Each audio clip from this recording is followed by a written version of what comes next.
باللہ من الشیطان الرجیم بسم اللہ الرحمن الرحیم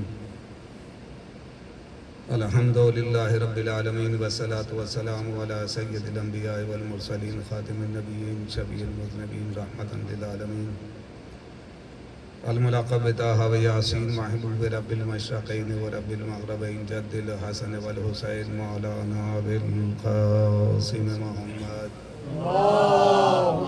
وعلى الطيبين الطاهرين المعصومين المظلومين ولعنة الله على أعدائهم أجمعين من يومنا هذا إلى يوم الدين أما بعد فقد قال الله تبارك وتعالى وقوله الحق وهو أصدق الصادقين بسم الله الرحمن الرحيم هو الذي بعث في الأميين رسولا منهم يتلو عليهم آياته ويزكيهم ويعلمهم الكتاب والحكمة صلوات پر محمد اللهم صل على محمد وآل محمد. بھائی ادھر سے یہ نوجوان جو ہیں سامنے آ جائیں, ادھر سے آپ دو لوگ لاسٹ والے ادھر آ جائیں. دیکھیے نوجوان, میں آپ کو نہیں کہہ رہا, جو لوگ جوان ہیں بالکل یہ ٹیک نہ لگائیں, ادھر آ جائیں. اب اس عمر میں اگر ٹیک لگائی جائے گی تو بڑا معاملہ گڑبڑ ہے. میں آپ سے بھی لاسٹ میں جو ہیں وہ ان سے بھی گزارش کر رہا ہوں, آپ بھی تشریف لے آئیں سامنے. میرے سامنے بھی تو کچھ لوگ رہے ہیں, صلوات پڑھیے پر محمد. اللهم صل على محمد وآل محمد. محترم سامعین کرام, دوستان عزیز, اکابران ملت, عزاداران امام مظلوم کربلا, نفس کی آمد و شد تھی اجل کے پہرے میں, نفس کی آمد و شد تھی اجل کے پہرے میں, تم ایسے وقت میں آئے کہ کچھ کہا نہ گیا. میں ان دو مجالس کے لیے آپ حضرات کی خدمت میں حاضر ہوا, ایک کل اور ایک آج. پھر انشاءاللہ باقاعد حیات موقع ملا تو ضرور حاضر خدمت ہو جاؤں گا. کسی کا کوئی بھروسہ نہیں ہے کہ کس کی اطلاع آ جائے. بہرحال کل میں سمجھ رہا تھا کہ شاید امام رضا علیہ السلام میرے جگہ ہیں, میں رضا بھی سید ہوں, کہ شاید کل میں نے اسی حساب سے ان کے کچھ مسائل پڑھ دیے تھے. آج شاید کہیں نہ کہیں سے کچھ کو ریلیٹ کرنے کی کوشش کروں گا اور آپ حضرات کی خدمت میں عرض کروں گا.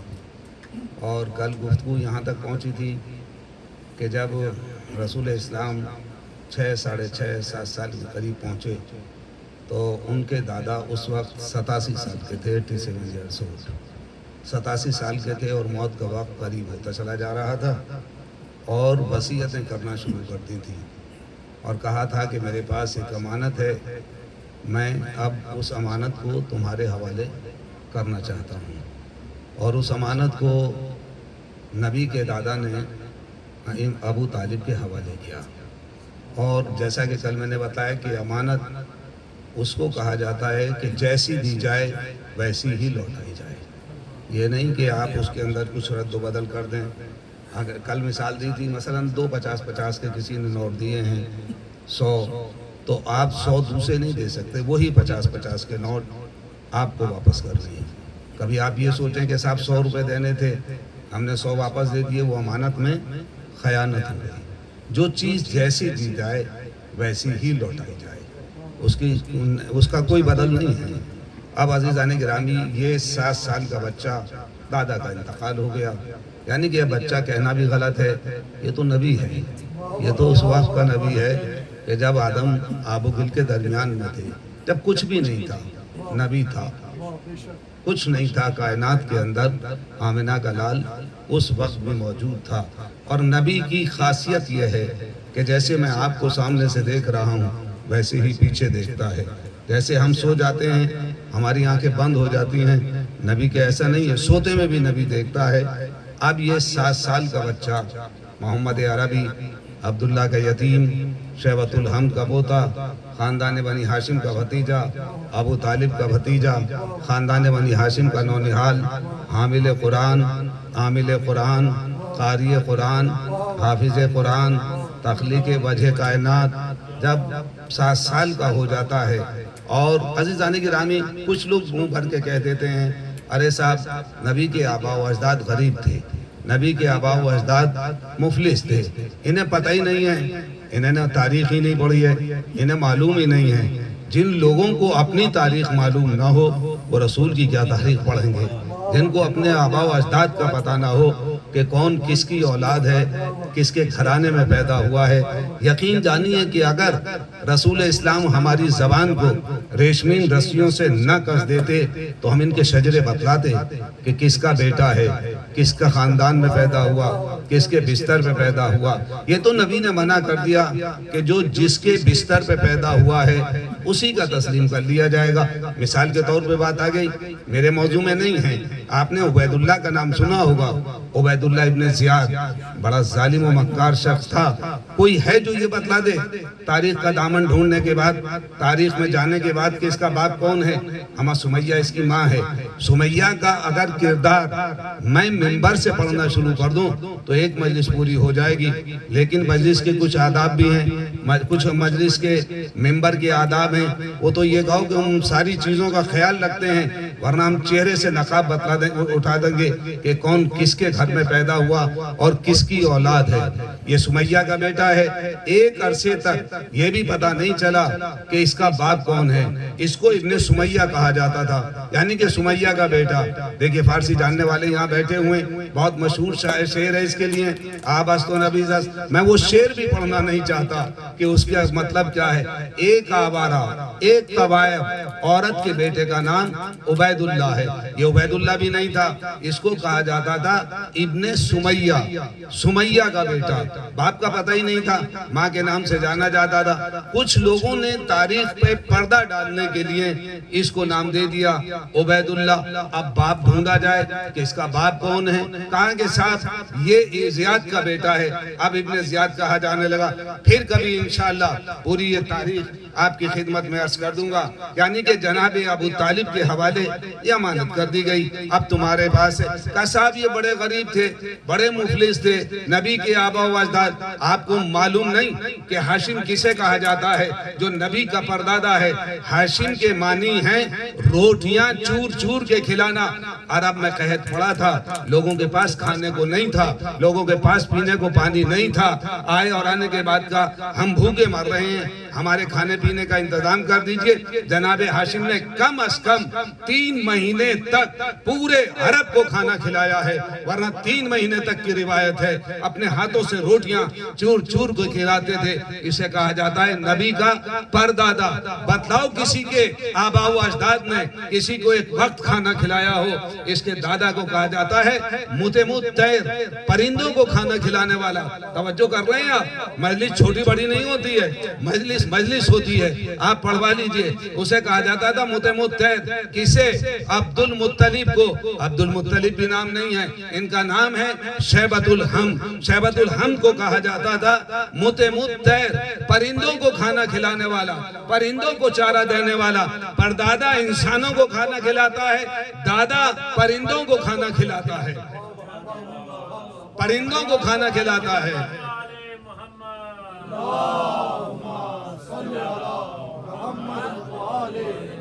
جناب عبد المطلب اناج کی بڑی بڑی بوریاں بھرنے کے بعد پہاڑوں پہ چلے جاتے تھے، اور پہاڑوں پہ جانے کے بعد بکھیر دیا کرتے تھے۔ پرندے آتے تھے اور آنے کے بعد اس اناج کو کھاتے تھے، اور جیسے ہی قسم خدا کی میں نے تاریخ پڑھی ہے جو میں آپ کے حوالے کر رہا ہوں کہ جیسے ہی عبد المطلب کو شیبۃ الحم کو پرندے آتے ہوئے دیکھتے تھے، کیا کہتے تھے؟ ہمارا رازق آ گیا، ہمارا رازق آ گیا، ہمیں رزق دینے والا۔ بھائی رازق اسے ہی تو کہا جاتا ہے جو رزق دیتا ہو۔ یعنی کہ عبد المطلب کی شکل دیکھی، پرندے ہواؤں میں اڑنے شروع ہو جاتے تھے اور یہ اناج کی بوریاں کھول دیتے تھے۔ صبح شام دونوں ٹائم جانے کے بعد اسی کا بیٹا ہے ابو طالب، اسی کا بیٹا ہے عمران۔ ان کا بہت بڑا خاندانی پیشہ تھا بزنس۔ یہ بزنس کیا کرتے تھے؟ جناب ہاشم سے ورثے میں یہاں تک بزنس ہے۔ یہ جو آج دنیا میں ٹریڈ سسٹم چلا ہے، یہ جو بزنس ہو رہا ہے، اس کی بنیاد رکھنے والے جناب ہاشم ہیں۔ ایک شہر سے دوسرے شہر، دوسرے شہر سے دوسرے ملک، یہ جو سسٹم ہے، یہ جو طریقہ ہے کاروبار اور بزنس کرنے کا، یہ جناب ہاشم نے بنیاد رکھی۔ یہاں سے جاتے تھے، مکے سے مدینے جاتے تھے، مکہ اور مدینہ کپڑے کا بزنس تھا۔ پھر یہاں سے شام جاتے تھے، پھر یورپ جاتے تھے، وہاں کے لوگ ادھر آتے تھے۔ یہ بنیاد رکھ رہا ہے دنیا کو چلانے کی کون؟ جناب ہاشم۔ اسی کاروبار کو آگے بڑھایا عبد المطلب نے، اسی کام کو شام کے اندر جناب ہاشم کے بھائی جنہیں عبد الشمس کہا جاتا ہے، جو جڑوا پیدا ہوئے تھے، یہ وہاں پہ اپنا کاروبار کرتے تھے۔ اب جناب عبد المطلب ہیں اور جانے کہ رسول کا دادا چلا گیا دنیا سے، یہ اپنے کاروبار کے ارادے سے شام جانے کی تیاری کر رہے ہیں۔ اور کیجئے گا، پڑھے دے رہا ہوں مجلس، کچھ دنوں تک شاید نوجوانوں کے ذہن میں محفوظ رہ جائے کہ یہ جانے کی تیاری کر رہے ہیں۔ اعلان کر دیا کہ میں اپنے کاروبار کے ارادے سے شام جانا چاہتا ہوں، جو میرے ساتھ چلنا چاہے وہ آ جائے، اور میں اتنی مزدوری پر ڈے دوں گا، ایک دن کی مزدوری اتنی ہوگی، یعنی کہ اگر کوئی 100 دیتا تھا تو انہوں نے 150 مزدوری کر دی۔ دروازے پہ بھیڑ لگ گئی، 300 افراد دروازے پہ آگے، اے سید بطحہ، ہم آپ کے ساتھ ہیں، ہم آپ کے ساتھ کاروبار کریں گے، ہم آپ کے ساتھ بزنس میں آپ کا تعاون کریں گے، ہمیں روزی روٹی دیجئے۔ کہاں کہ آ جاؤ۔ 300 لوگ جناب عبد المطلب، جناب ابو طالب کے دروازے پہ روزی روٹی کے لیے کھڑے ہوئے ہیں۔ آئے اور آنے کے بعد جناب ابو طالب نے کہا کتنے افراد ہیں؟ کہا کم سے کم 300 ہیں۔ کہا سب تیار ہو جاؤ، سب میرے ساتھ چلو، سب کو یہاں سے میں لے کے چلوں گا، سب کو بزنس دوں گا، سب کو روزی روٹی دوں گا، سب کو مزدوری دوں گا۔ یہ آگے آنے کے بعد دروازے پہ کھڑے ہوئے ہیں، پلٹ کے دیکھا 1 سال کا نہج البلاغہ کا نبی، پاک و پاکیزہ، طیب و طاہر نبی کے دروازے، نبی ابو طالب کے دروازے پہ کھڑا ہے۔ آنکھوں میں آنسو آ گئے۔ چچا نے پلٹ کے کہا میرے لال کیا بات ہے، کیوں پریشان ہو؟ کہا چچا جان میں ساتھ چلوں گا۔ کیا کہا تھا کل میں نے؟ رسول نے کیا فرمایا؟ اسی کو تو صحیح مسلم میں کہا گیا ہے کہ جو اپنی جان و مال مجھ محمد پہ قربان کر دے۔ کل کی روایت یاد ہے، کل کی حدیث یاد ہے، یہی تو کہا تھا کہ صحیح مسلم وہ ہے جو اپنی جان و مال مجھ محمد پہ قربان کر دے۔ اس صحیح مسلم نے جیسے ہی رسول کی آنکھوں میں آنسو دیکھے فوراً پلٹ کے کہا اے میرے لال اس میں پریشان ہونے کی کیا ضرورت ہے، میں تجھے اپنے ساتھ لے کے چلوں گا، اس میں پریشان کیوں ہوتا ہے؟ 300 افراد کی طرف دیکھا اور دیکھنے کے بعد کہا تم لوگ 3 دن کے لیے اپنے گھر چلے جاؤ، جتنا آذوقہ چاہیے اپنی محنت و مزدوری بغیر کام کے لے جاؤ۔ صلوات پڑھیے بر محمد و آل محمد۔ ایک اور صلوات پڑھیں بابا سے بلند۔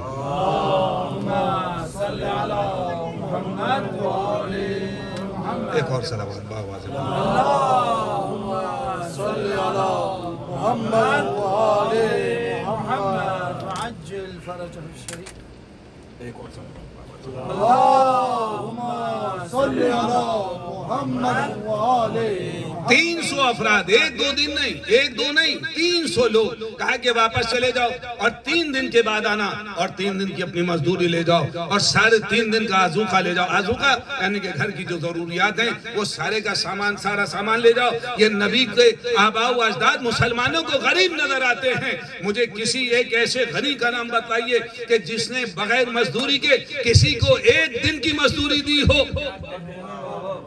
یہ اور بات ہے کہ ان کا مال کھانے کے بعد کوئی غنی بن جائے، ان کی دولت اور ان کا مال کھا جانے کے بعد غنی بن جائے، سارے کے سارے لوٹ گئے۔ 3 دن کے بعد جیسے ہی آئے کیا دیکھا؟ سید البطحہ اپنے دروازے پہ کھڑے ہیں، بچے کو لیے ہوئے ہیں، 7 سال کا نبی، نہج البلاغہ کا نبی، بخاری کا نہیں نہج البلاغہ کا نبی، بخاری کا نہیں نہج البلاغہ کا نبی، خاندان بنی ہاشم کا نوجوان دروازے پہ اپنے چچا کے ساتھ کھڑا ہے۔ کہا میں چلوں، کہاں چلو میرے لال تم چلو۔ بس جیسے گھر سے باہر قدم نکالا ایک مرتبہ آسمان میں ابر آ گیا۔ پلٹ کے کہنا چاہیے تھا، اگر ابو طالب کو یقین نہ ہوتا یہ نبی نہیں ہے تو فوراً کہتے میرے لال یہ ابر کیوں آ گیا؟ کیا تو نے کوئی جادو وادو کر دیا ہے؟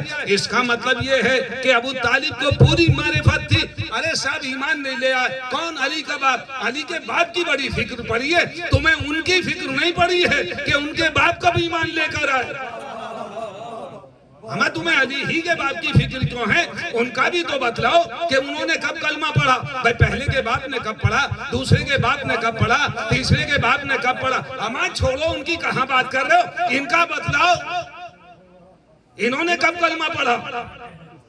اور کلمہ وہ پڑھتا ہے جو پہلے سے کافر و مشرک رہا ہو، اور جو پیدا ہی مسلمان ہوگا اسے کلمہ پڑھنے کی ضرورت نہیں ہے۔ پیدائشی مسلمان ہو اسے کلمہ پڑھنے کی ضرورت نہیں. ارے صاحب علی کے باپ کی بڑی فکر ہے, کبھی کبھی ان کا بھی تذکرہ کر دیا کرو کہ ان کے باپ نے کب کلمہ پڑھا یا حالت کفر ہی میں چلے گئے.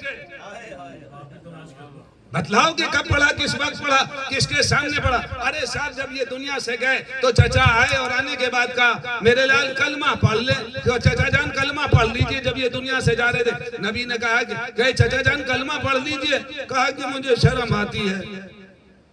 کہاں کب کہا کہ یہ مکے کی بات ہے, اور مکے میں کہاں کہا کہ ابو طالب کے گھر کے اندر. ہمارا جس کا بیٹا طالب موجود ہو, عقیل موجود ہو, جعفر موجود ہو, علی موجود ہو, علی جیسا سورما, کائنات کا سب سے بڑا سورما, تمہاری کیسے ہمت ہو گئی کہ تم ابو طالب کے گھر میں بغیر اجازت کے داخل ہو گئے؟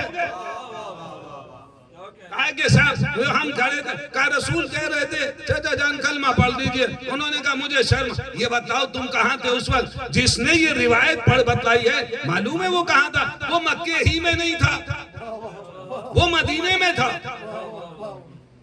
مدینے میں تھا. ہمارا عجیب و غریب بات ہے کہ رسول کی, دیکھیں میں بڑے مہذب معاشرے کی بات کر رہا ہوں, جو پڑھے لکھے اور خاندانی لوگ ہوتے ہیں, جب کوئی دو لوگ آپس میں باتیں کرتے ہیں تو تیسرا کان نہیں لگاتا. ابھی دو لوگ باہر جائیں اور جانے کے بعد کوئی پرسنل بات کرنے لگیں اور میں جا کے وہاں کھڑا ہو جاؤں, آپ کہیں گے مولانا بڑے بدتمیز ہیں. وہ دو لوگ آپس میں بات کر رہے تھے, یہ اپنا کان لگا کے کھڑے ہو گئے. ہمیں یہ بتاؤ جب چچا بھتیجے بات کر رہے تھے تمہیں کان لگانے کی کیا ضرورت تھی؟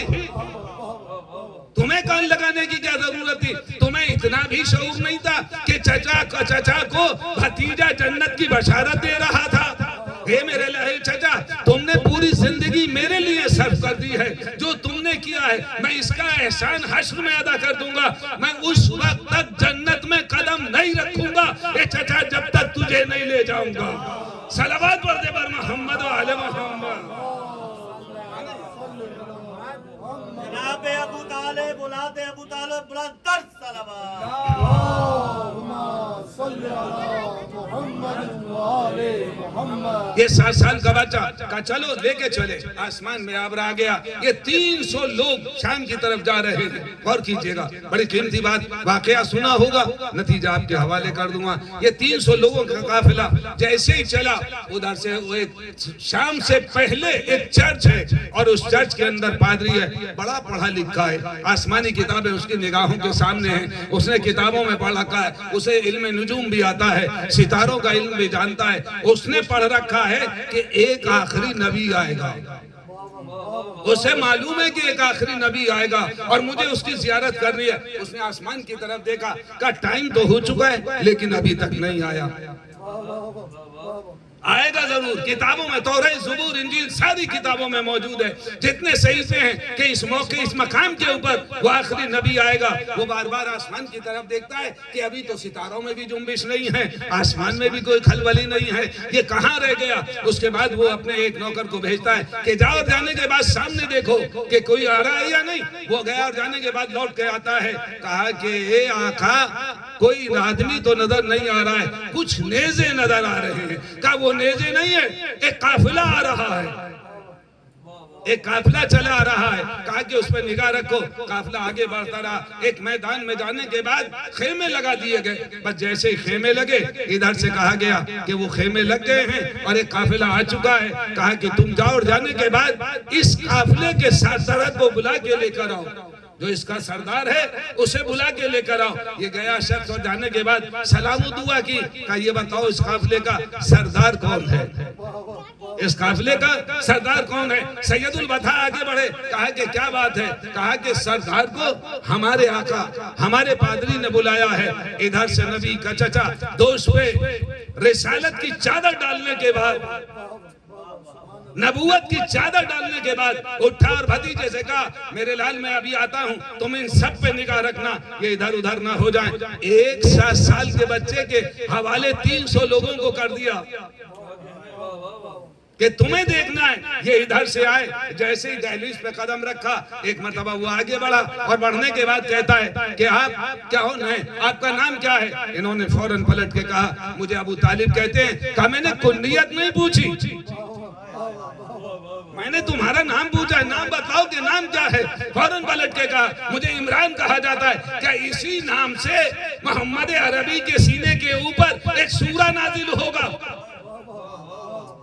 ابھی قرآن نازل نہیں ہوا ہے، نہ نبی نے نبی ہونے کا اعلان کیا ہے، یعنی کہ اس کو اتنی معرفت ہے 7 سال کی عمر میں، اور اسے معلوم ہے کہ اس کے نام سے ایک سورہ بھی نازل ہوگا۔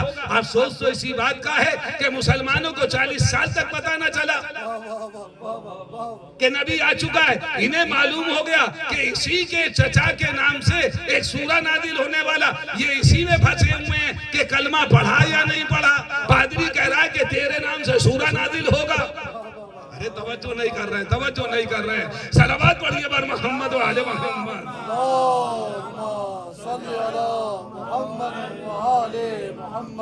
کہ اسی کے نام سے ایک سورہ بھی نازل ہوگا۔ کہا کہ بتاؤ کیا ارادہ ہے، کس لیے آئے؟ کہا ہم کاروبار سے اپنے بزنس کے ارادے سے نکلے، بہت بڑا اس دور کا امبانی تھا، اڈانی تھا، بڑا کاروبار، بڑا بزنس۔ کہا کہ بزنس کے ارادے سے آیا ہوں اور شام جا رہا ہوں۔ کہا ایک چھوٹی سی گزارش ہے۔ کہا کہ کیا گزارش ہے؟ کہا ایک وقت کا کھانا میرے ساتھ کھا لو۔ ابو طالب نے منظور کیا، کہا ہم کھا لیں گے، کوئی پریشانی نہیں ہے۔ آئے اور آنے کے بعد سب سے کہا سنو اس کے ہاں ایک وقت کا کھانا کھانا ہے۔ اس نے بلایا، سارے تیار ہو گئے۔ یہ 7 سال کا نبی، لفظوں کو پکڑیے، 7 سال کا نبی، میں بھتیجا نہیں کہہ رہا ہوں، میں بچہ نہیں کہہ رہا ہوں، 7 سال کا نبی، 7 سال کا نبی۔ وہ کھڑا ہوا اور کھڑے ہونے کے بعد کہتا ہے چچا جان میں نہیں جاؤں گا، چچا جان میں نہیں جاؤں گا، آپ ان سب کو لے جائیے۔ یہ سارے کے سارے تیار ہوئے اور چلے گئے۔ بس جیسے ہی دسترخوان بچھا اور یہ بیٹھے، اس نے ادھر ادھر نگاہ دوڑائی۔ کہا ابو طالب کسے چھوڑا؟ ابو طالب عمران کسے چھوڑا؟ کہا بچہ تک تمہاری نگاہ میں بچہ ہوگا، ہماری کتابوں میں وہ نبی ہے، وہ بچہ نہیں، وہ نبی ہے ہماری کتابوں میں، تورات زبور انجیل میں وہ نبی ہے، جاؤ اسے لے کر آؤ۔ یہ آئے اور آنے کے بعد کہا میرے لال تجھے بتا، کہا کہ میں نے منع کر دیا چچا، میں نہیں جاؤں گا، چچا میں نہیں جاؤں گا۔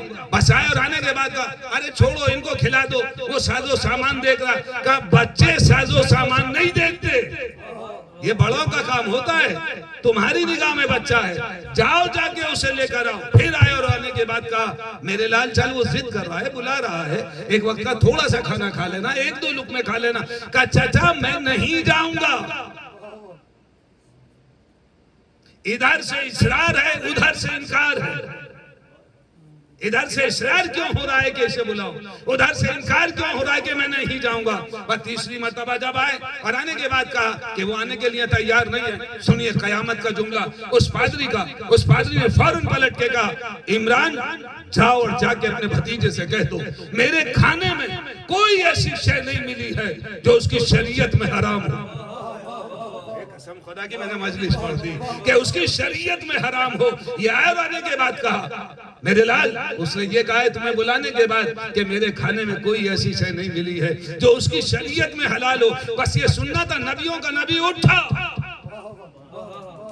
میرا ختمی مرتبہ حامل قرآن، حامل قرآن، وجہ تخلیق کائنات پسینہ پھینکے تو نبوت بنے۔ بس اٹھا اور اٹھنے کے بعد کہتا ہے چاچا جان اب میں چلوں گا، اب میں چلوں گا۔ سمجھ میں آ گئی بات یا نہیں؟ یا اب بھی سمجھ میں نہیں آئی؟ ارے جو 7 سال کی عمر میں جب تک کھانے کی طہارت کا سرٹیفکیٹ نہ لے لے، اس وقت تک کسی کے ہاتھ کا کھانا نہ کھائے، کیا وہ کسی کافر کی آغوش میں پلے گا؟ قسم خدا کی، صلوات پڑھ دے بر محمد و آل محمد۔ نعرہ حیدری،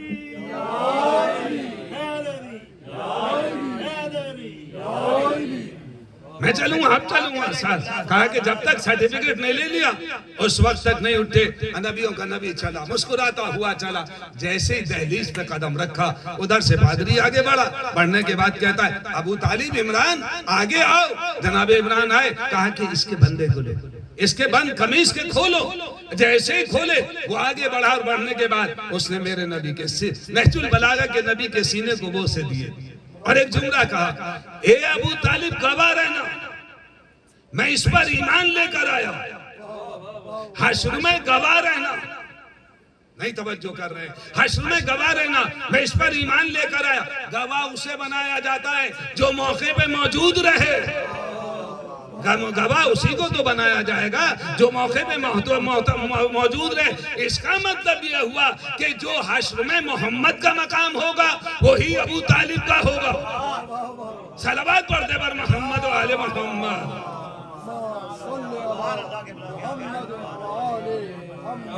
میں گواہ رہنا کہ میں اس کے اوپر ایمان لے کر آیا. سمجھ میں آ گیا یا نہیں آیا؟ اب بھی سمجھ میں. جو 7 سال کی عمر میں نبی کے سینے میں قرآن و شریعت دیکھ لے اس کو کہا جاتا ہے بحیرہ. نام یاد رکھیے گا. جو نبی کے سینے میں 7 سال کی عمر میں قرآن و شریعت دیکھ لے اسے کہا جاتا ہے بحیرہ. اور جسے بڑھاپے تک نبی کے سینے میں نقطۂ کفر نظر آئے اسے کہا جاتا ہے ابو ہریرہ. سمجھ میں آ گیا ابو ہریرہ اور ابو ہریرہ کا فرق؟ صلوات پڑھیے پر محمد و آل محمد.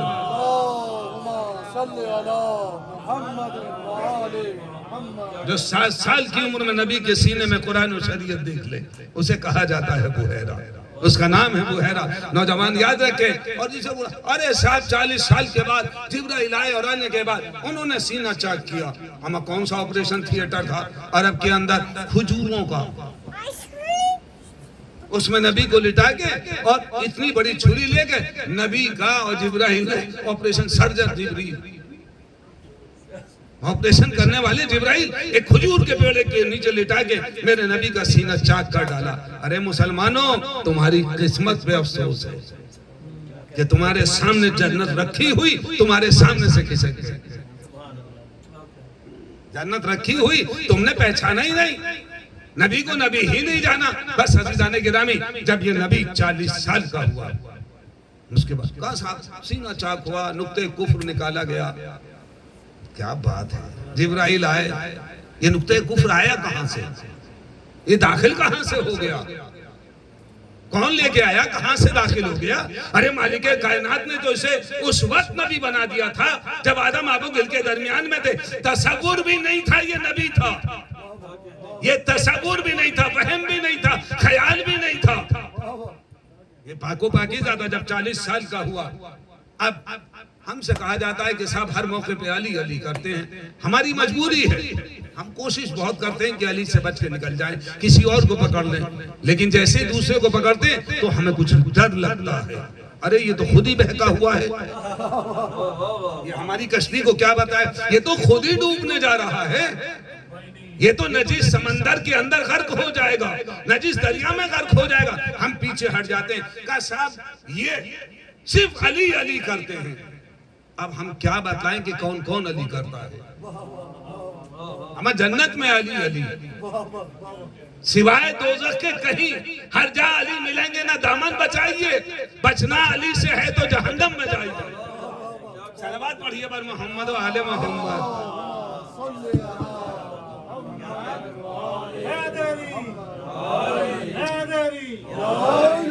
لے وہ نجف کی سم سے آنے لگی صدا, اے جوش نقطہ سنگ میری انجمن میں آ اور دھوم دھوم کے نغمات نو سنا. ساقی میرا سلام ادب لے کے میں چلا, مولائے کائنات اور آواز دے مجھے, اے جبرائیل قوت پرواز دے مجھے. صلوات پڑھیے بآواز بلند.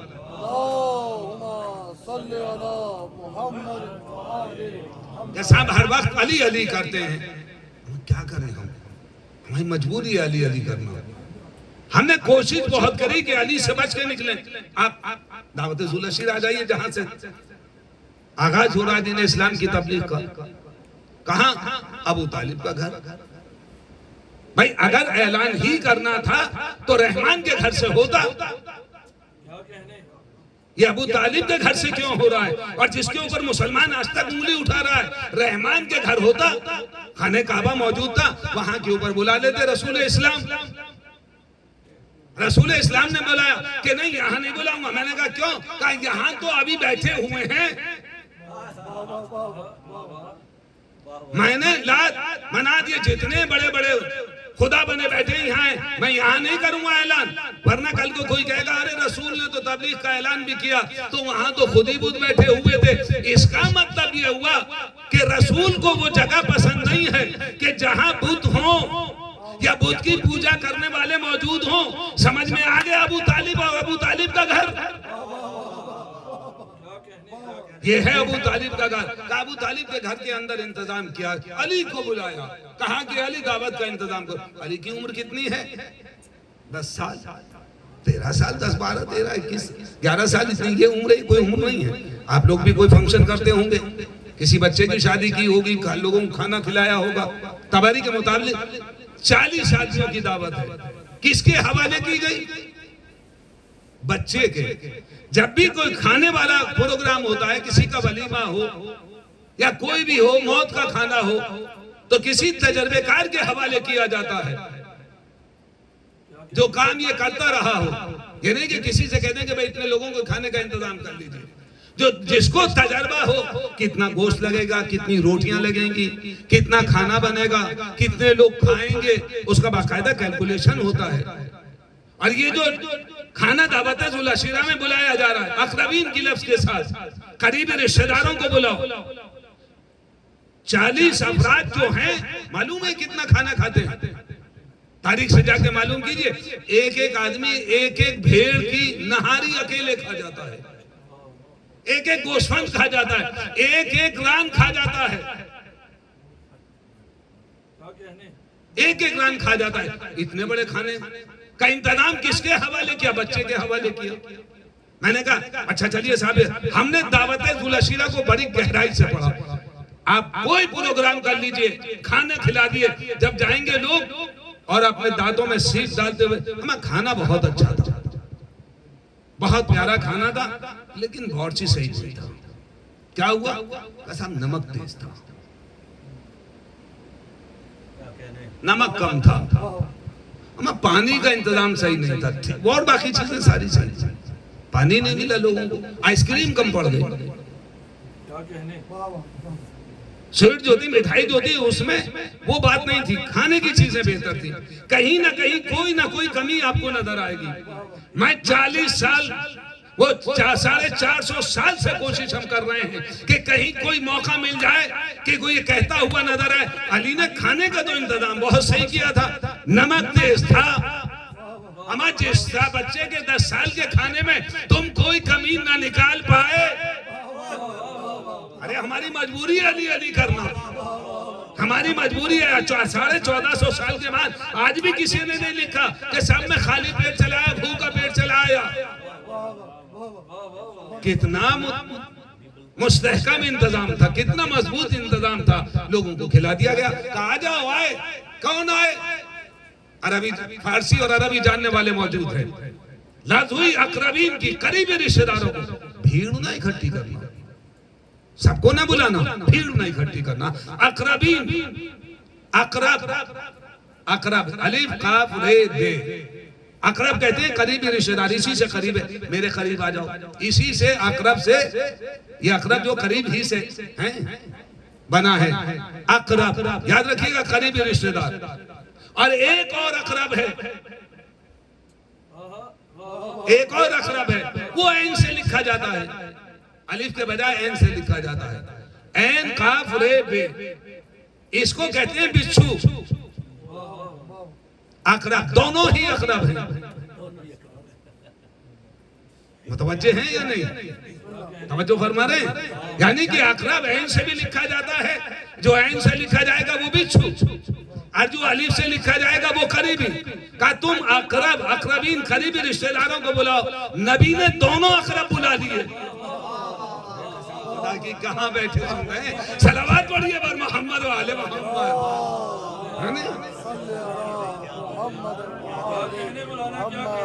بھائی دونوں اقرب بلا لیے، الف والے بھی بلا لیے اور عین والے بھی بلا لیے۔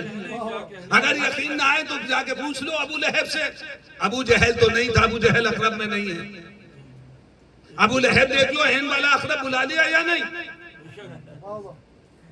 عین والا اقرب، اور اس مجلس میں کتنے عین والے اقرب ہوں گے بچھو. سب کو بلا لیا، کھانے کا انتظام ہوا، کھانا کھایا. نبی کچھ کہنا چاہتے تھے، مجمع چلا گیا. کہا صاحب یہ جادوگر ہے، تھوڑا سا کھانا تھا اتنا سارا کر دیا. یہ چلے گئے، کوئی بات نہیں. ابو طالب نے دیکھا، اچھا جا رہے ہو، ٹھیک ہے کوئی بات نہیں، جاؤ کل پھر انتظام کرو. پھر کھانے کا انتظام ہوا، پھر کھانے کا انتظام ہوا. یہ آئے اور آنے کے بعد پھر کھایا. اما کتنے بے غیرت دار تھے، کتنے بے غیرت تھے کہ پہلے دن کھا کے نبی کی بات نہ سنی اور پھر دوسرے دن کھانے آگے. یہ اقرب تھے، اقرب تھے، عین والے اقرب تھے. یہ سارے کے سارے عین والے تھے. آئے اور آنے کے بعد پھر کھایا، کھایا یا ڈسا جو بھی کہہ لیجیے، کھایا. پھر یہ نبی کچھ کہنا چاہتے تھے، یہ اٹھ کے پھر چلے گئے. ابو طالب نے پھر دیکھا، ابو طالب نے پھر غور سے دیکھا. عزیزان گرامی، صرف علی کی تلوار نہیں ہے جو نسلوں کو دیکھتی ہو، ابو طالب کی نگاہیں بھی نسلوں کو دیکھتی ہیں. ابو طالب کی نگاہیں بھی نسلوں کو دیکھتی ہیں. کہا جا رہے ہو جانے دو میرے لال، گھبرا مت، میں کل انتظام کر دوں گا.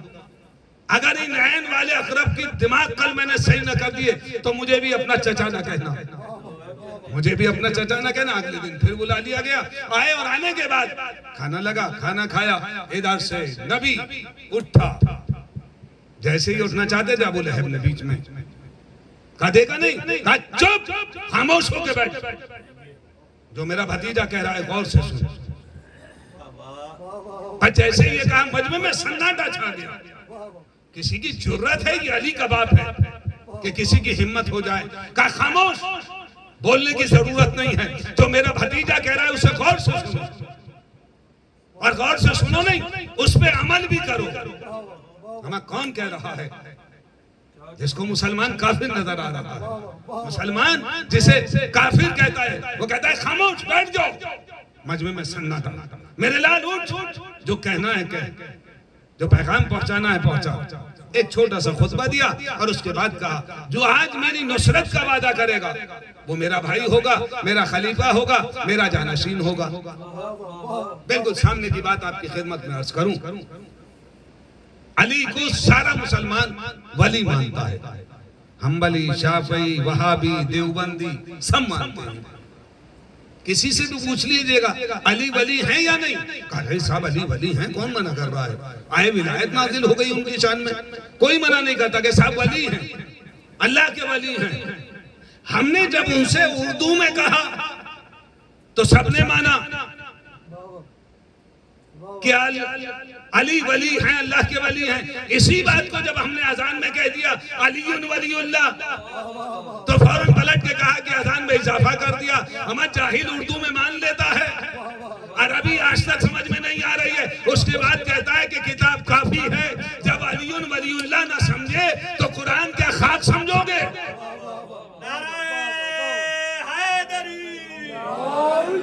ایک اور صلوات پڑھیں بابا زبردست.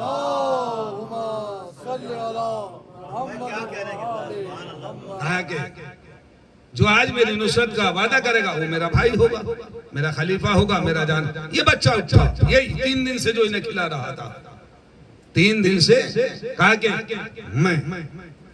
میں ہتی جیسا متاثر، جس نے لٹریری ہسٹری آف پرشیا عرب لکھی، وہ فوراً پلٹ کے کہتا ہے کہ اس وقت سوائے ابو طالب کے اس چوتھے بیٹے کے، اس نے فوراً پلٹ کے کہا، کیا کہا؟ وہی جملے میں آپ کے حوالے کر رہا ہوں. I will support you, oh holy prophet. نام نہیں لیا، نام نہیں لیا. کہا کہ اے محمد نہیں کہا، اے اللہ کے رسول، اے نبی، میں وعدہ کرتا ہوں میں آپ کی سپورٹ کروں گا، میں آپ کی مدد کروں گا. کہا کہ بیٹھ جاؤ. پھر بیٹھ گئے.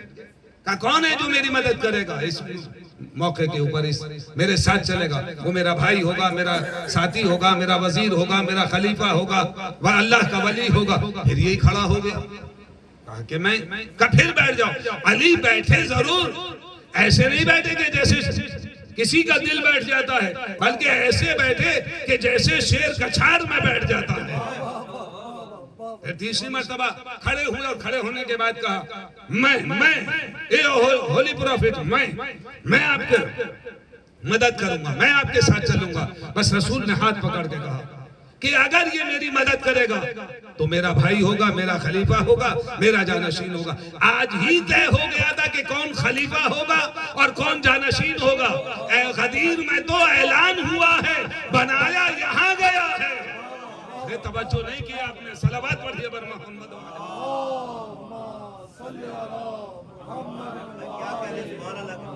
یہ تو پہلے ہی دن اعلان ہو گیا تھا. اچھا چلیے صاحب، دعوت ذوالعشیرہ میں وعدہ ہوا، غدیر میں جا کے اعلان ہوا بنا یہاں وَإِن لَمْ تَفْعَلْ، جو تم پہ نازل کیا جا چکا. اس کا مطلب کہ دعوت ذوالعشیرہ میں نازل ہو چکا تھا. وَإِن لَمْ تَفْعَلْ، جو تم پر نازل کیا جا چکا، پہلے نازل ہو چکا. کب نازل ہو چکا؟ آج تو اعلان کرنا ہے. 40 سال میں نبی نہیں بنا ہے، 40 سال میں نبوت کا اعلان ہوا ہے. یہ پہلے سے نبی ہے.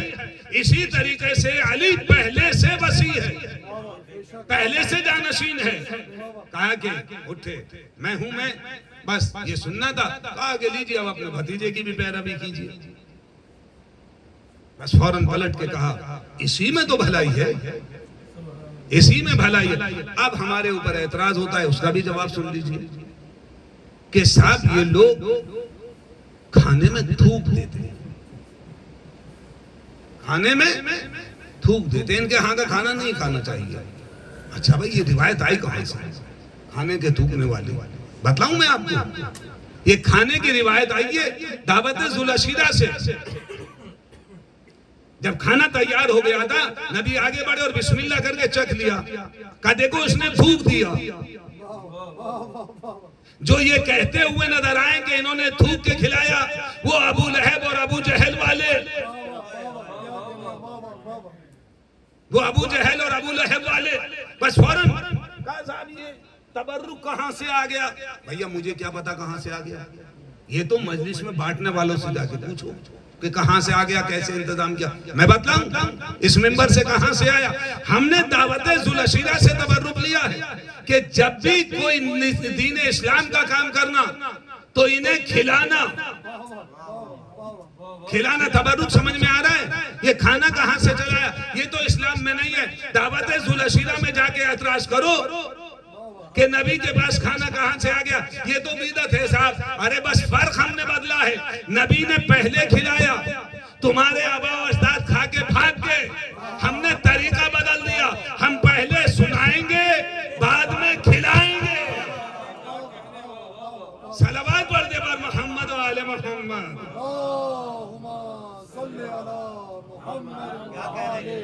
پہلے آؤ سنو، اس کے بعد کھانا ملے گا. ایسے نہیں ملے گا.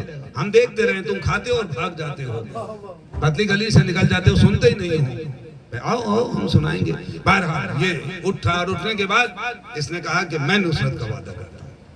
میں بس کہا کہ میرا بھائی، میرا خلیفہ، میرا جانشین اور اللہ کا ولی. اب یہاں سے لے کے نبی کے آخری سانس تک علی کی حیات کا مطالعہ کیجئے. کسی موقع پہ علی نے کہہ دیا ہو کہ نہیں یہ کام میں نہیں کر پاؤں گا. 40 سال تک خیبر فتح نہیں، 39 دن تک نہیں ہوا. آنکھوں پہ ورم ہے. کہہ دیتے یا رسول اللہ میں نہیں چڑھ پاؤں گا، میری تو آنکھیں دکھی ہوئی ہیں، آنکھوں پہ ورم ہے. یا جس کی شکل دیکھ کے سارا مسلمان میدان چھوڑ کے بھاگ کے چلا جاتا تھا. عمر ابن عبدو 5 ہجری جنگ احزاب ہے، اس وقت کہہ دیتے یا رسول اللہ یہ اتنا لئیم شہین، ایک پورا اونٹ کھا جاتا ہے اونٹ کا بچہ. کسی موقع پہ علی نے انکار نہیں کیا. آنکھیں دکھی ہیں، جاؤں گا.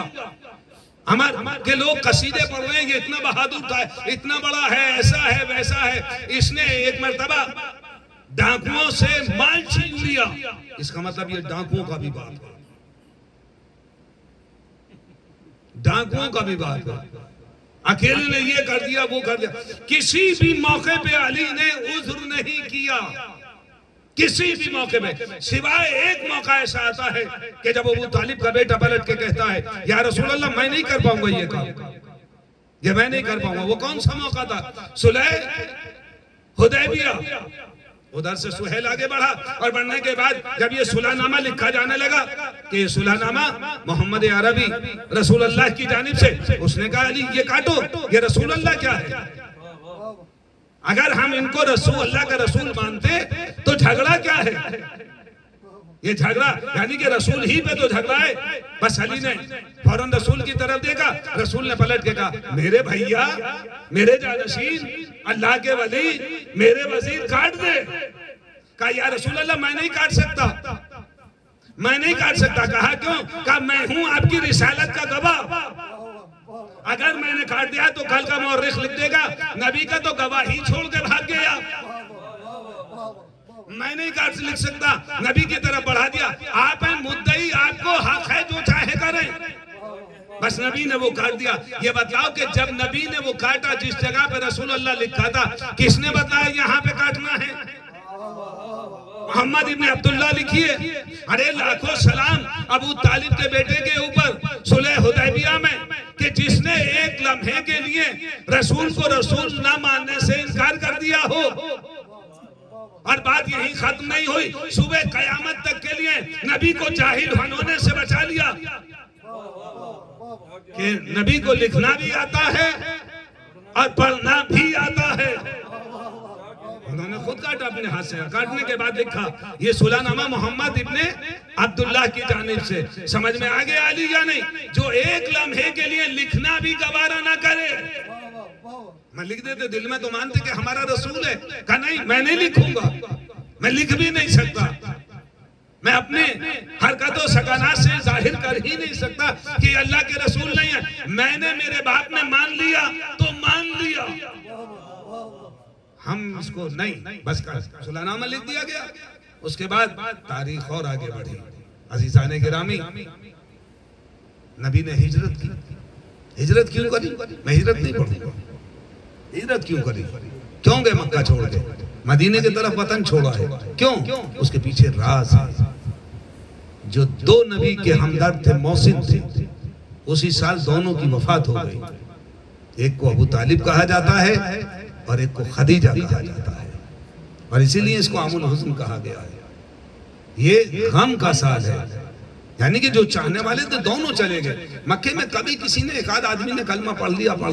مدینے سے بھیڑ یلغار کلمہ پڑھتے چلے جا رہے ہیں. بھیڑ کی بھیڑ آتی ہے. اے اللہ کے رسول ہم نے کلمہ پڑھ لیا، اے اللہ کے رسول ہم نے کلمہ پڑھ لیا، آپ ہمارے یہاں آ جائیے. بس جیسے ہی ادھر ان کا دونوں کا انتقال ہوا، ادھر نبی نے اپنی تیاری کی. بلایا اور بلانے کے بعد کہا علی سونا ہے. یہ نہیں کہا کہ لیٹنا ہے، سونا ہے. سونا پھر غور کیجئے، سونا ہے. علی سونا ہے، سونا ہے.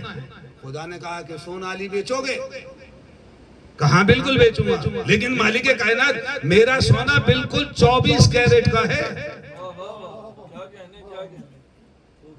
یہ 18 اور 22 اور 10 کا نہیں، یہ 24 کیرٹ کا ہے. کہا کیا؟ کہا مرضی دے، جو تیری مرضی ہو. اس نے کہا مرضی لے لے، یہ سونا مجھے دے دے، یہ سونا مجھے دے دے، میری مرضی لے لے. آج کے بعد علی کا نفس بکا. اب یہ اپنا نفس نہیں ہے، مالک کائنات کا ہے. ادھر سے مرضی لے لی. نفس دینے کے بعد سمجھ میں آ گیا علی اب بھی یا نہیں؟ علی اسے کہا جاتا ہے جو نفس بیچنے کے بعد اللہ کی مرضی لے لے. پتہ نہیں کتنے لوگوں تک بات پہنچی. یہ اب نفس علی کا نہیں ہے. جس وقت مصر سے 10 لوگ آئے تھے، مصر کے گورنر کو میرے مولا نے لکھا ایک لیٹر کہ اپنے معتبر لوگ مجھے بھیجو جو سب سے معتبر ہو. ان 10 کے اندر معلوم ہے کون تھا؟ ایک آدمی ابن ملجم، عبد الرحمن نام ہے اس کا. ابن ملجم نہیں، عبد الرحمن. پتہ نہیں کیوں ہم لوگ کنیت سے یاد کرتے ہیں عبد الرحمن. ابن ملجم تھا عبد الرحمن. وہ آگے بڑھا. سب نے جب بیعت کی، مولا علی نے اس کے ہاتھ سامنے سے ہاتھ ہٹا لیا. وہ دوسری طرف آیا، مولا نے چہرہ پھیر لیا. دوسری طرف آیا اور آنے کے بعد کہا مولا پھر ادھر کر لیا منہ. جب تیسری مرتبہ کہا تمہارا نام عبد الرحمن ہے نا؟ کہا ہاں میرا نام عبد الرحمن ہے. کہا تمہاری ماں کا نام یہ ہے نا یہودی کا؟ کہا ہاں میری ماں کا نام یہ ہے. کہا تم مراری خاندان کے ہو یا نہیں؟ کہا کہ ہاں مولا بالکل صحیح بات ہے. کہا تو میرا قاتل ہے. کہا مولا ایسا کیسے ہو سکتا ہے؟ میں تو اپنی جان قربان کر دوں گا آپ پہ. کہا نہیں تو میرا قاتل ہے. کہا کہ اگر میں قاتل ہوں تو مجھے قتل کر دیجئے, یہی ابھی معاملہ تمام ہو جائے. کہا قتل کیسے کر دوں؟ جرم سے پہلے سزا نہیں ہے. جرم سے پہلے سزا نہیں ہے. بہرحال تاریخ آگے بڑھی. عزیزان گرامی, دعوت ذوالعشرہ میں علی نے وعدہ کیا, اور یہ 1-2 دن کا وعدہ نہیں تھا, یہ نسلوں کا وعدہ, صبح قیامت تک کا وعدہ. اسی کا بچہ تو پردے غیب کے اندر ہے, اسی کا لال پردے غیب ہے.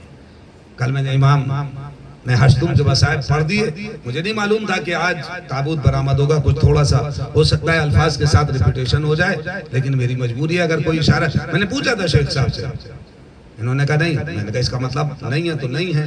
آج میں نے مسائب اور ذہنی طور پہ کچھ اور آمادہ کیے تھے, لیکن پتا چلا کہ آج تابوت امام ہشتم کا برآمد ہوگا. عزیزان گرامی, یہ ہمارا امام وہ ہے جو عجم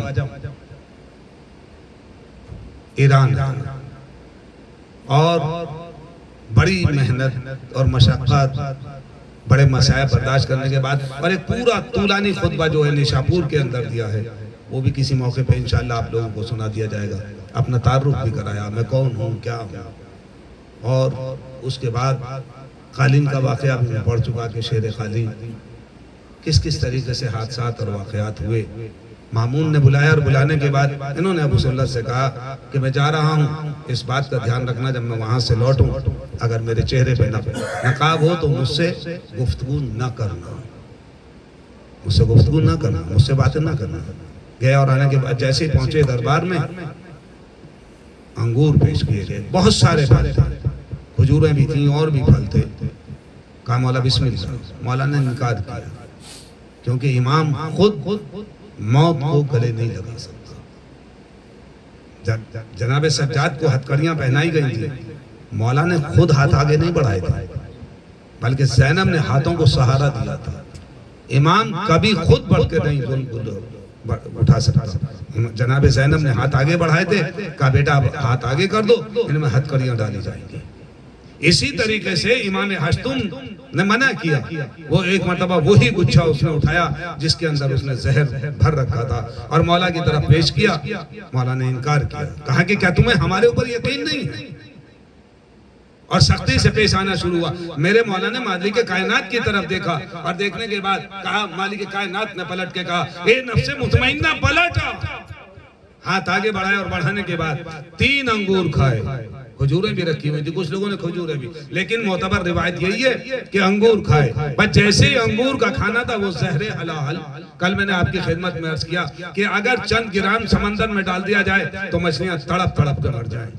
دودھ دینے والی بھینس کے سینگ میں لگا دیا جائے تو وہاں سے دودھ کی جگہ خون آنا شروع ہو جائے. بس جیسے میرے مولا نے کہا, بس فوراً کلیجہ ٹکڑے ہونے لگا. عزیزان گرامی, جیسے امام حسین کا کلیجہ ٹکڑے ہونے لگا, مجھے ایک اور امام یاد آ گیا جس کی شہادت بھی اس مہینے کے آخر میں ہے, جب اسے بھی زہر دیا گیا تھا جودہ کے ذریعے سے, یہ بھی روم ہی سے منگایا گیا تھا زہر حلال. امام حسن کا بھی کلیجے ٹکڑے ٹکڑے ہو گیا تھا, اور لگن بھر گیا تھا. جب جناب زینب نے گھر میں قدم رکھا تھا, اور ایک مرتبہ پلٹ کے کہا کہ یہ لگن ہٹا دو, بس ایک جیسے ہی لگن کو وہاں سے ہٹایا, ایک مرتبہ زینب نے پلٹ کے ایک جملہ کہا تھا, اے بھابی, اے ام فرما, آج میں اس کے کلیجے کے ٹکڑے دیکھوں گی, اور کربلا میں حسین کی لاش کے ٹکڑے دیکھوں گی.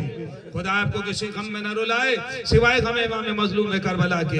ہاں زادارو گریہ کر لیجئے. بس میرا مولا اپنے حجرے میں چلا گیا. کچھ دیر کے بعد ایک نوجوان آیا جس کے چہرے پہ نور تھا اور بالکل امام ہشتم جیسا تھا. وہ آیا اور آنے کے بعد کھڑا ہو گیا. ایک مرتبہ ابو سلط نے کہا کہ تم کون ہو؟ مولا نے منع کیا ہے. کہا کہ میں آ گیا, مجھے ملنا ہے. اندر داخل ہوئے, بابا سے ملاقات کی, منہ پہ منہ رکھ دیا, راز امامت حوالے کر دیے, علم امامت حوالے کر دیے. میرے لالم میں دنیا سے جا رہا ہوں,